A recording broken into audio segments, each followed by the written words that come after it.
Le nœud de la sorcière, le livre perdu des sortilèges, tome 3, de Deborah Harkness, traduit de l'anglais par Pascal Loubet, lu par Elena Kopejans.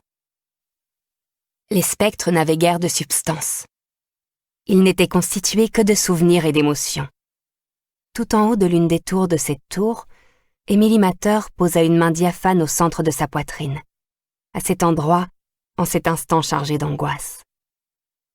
« Est-ce que cela finit par devenir plus facile ?» demanda-t-elle d'une voix presque aussi imperceptible que sa personne. Guetter, attendre, savoir. « En tout cas, je n'ai rien remarqué, » répondit sèchement Philippe de Clermont. Lui-même juché non loin, il examinait ses doigts transparents. Parmi tout ce qu'il détestait dans le fait d'être mort, l'impossibilité de toucher son épouse Isabeau, la disparition des saveurs et des odeurs, l'absence de muscles pour se livrer à une bonne joute, l'invisibilité tenait la première place. Elle lui rappelait constamment à quel point il était devenu immatériel. Émilie se décomposa et Philippe se maudit silencieusement. Depuis qu'elle était morte, la sorcière avait été sa compagne de tous les instants et divisait sa solitude de moitié. Où avait-il la tête à aboyer sur elle comme sur une servante ? Peut-être que ce sera plus facile quand ils n'auront plus besoin de nous, ajouta-t-il plus aimablement.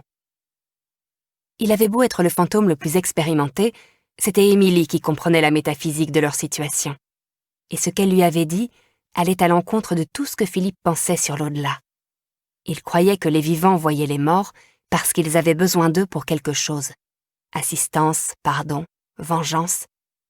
Émilie soutenait que ce n'était là rien de plus que des mythes humains, et que c'était seulement quand les vivants lâchaient prise et passaient à autre chose que les morts pouvaient leur apparaître.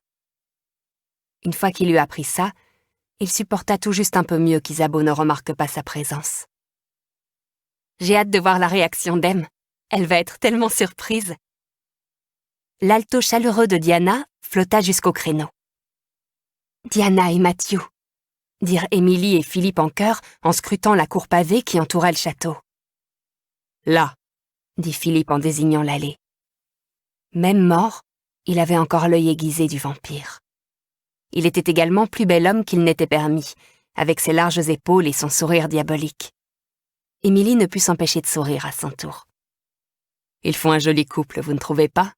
Voyez comme mon fils a changé. » Les vampires n'étaient pas censés subir le passage du temps, et Émilie s'attendait en conséquence à voir les mêmes cheveux d'un noir si profond qu'ils viraient au bleu, les mêmes yeux changeants gris-vert, froids et distants comme la mer en hiver, la même peau pâle et la large bouche.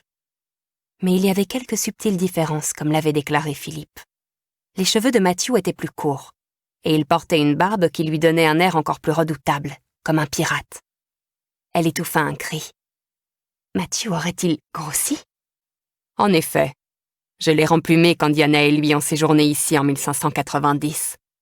Les livres l'amollissaient. Mathieu avait besoin de se battre davantage et de moins lire. Philippe avait toujours soutenu qu'il est possible d'étudier trop. Mathieu en était la preuve vivante. Diana a l'air changée aussi. Elle ressemble plus à sa mère, avec ses longs cheveux cuivrés, dit M, en constatant le changement le plus évident chez sa nièce. Diana trébucha sur les pavés, et Mathieu la rattrapa d'un geste vif. Naguère, M considérait les prévenances incessantes de Mathieu comme une manifestation du caractère exagérément jaloux du vampire. À présent, avec la perspicacité du spectre, elle se rendait compte que cette tendance était due à sa perception surnaturelle de la moindre altération dans l'expression ou l'humeur de Diana, ou du plus infime signe de fatigue ou de faim. Cependant, aujourd'hui, la sollicitude de Mathieu semblait plus vive et due à une raison bien précise. « Il n'y a pas que les cheveux de Diana qui ont changé », s'émerveilla Philippe. « Diana est grosse d'enfant, l'enfant de Mathieu. » M scruta sa nièce avec attention, se servant de la perception plus aiguë de la vérité que lui permettait la mort. Philippe avait raison, en partie. « Vous voulez dire les enfants ? Diana attend des jumeaux. » « Des jumeaux, » répéta Philippe d'un ton plein de révérence. Il se détourna, distrait par l'apparition de son épouse. « Regardez, Voici Isabeau et Sarah avec Sophie et Margaret. Que va-t-il se passer à présent, Philippe ? Demanda M, le cœur gros d'impatience. La fin, le commencement, répondit Philippe, volontairement vague. Le changement. Diana n'a jamais aimé cela, dit Émilie. C'est parce que Diana a peur de ce qu'elle doit devenir.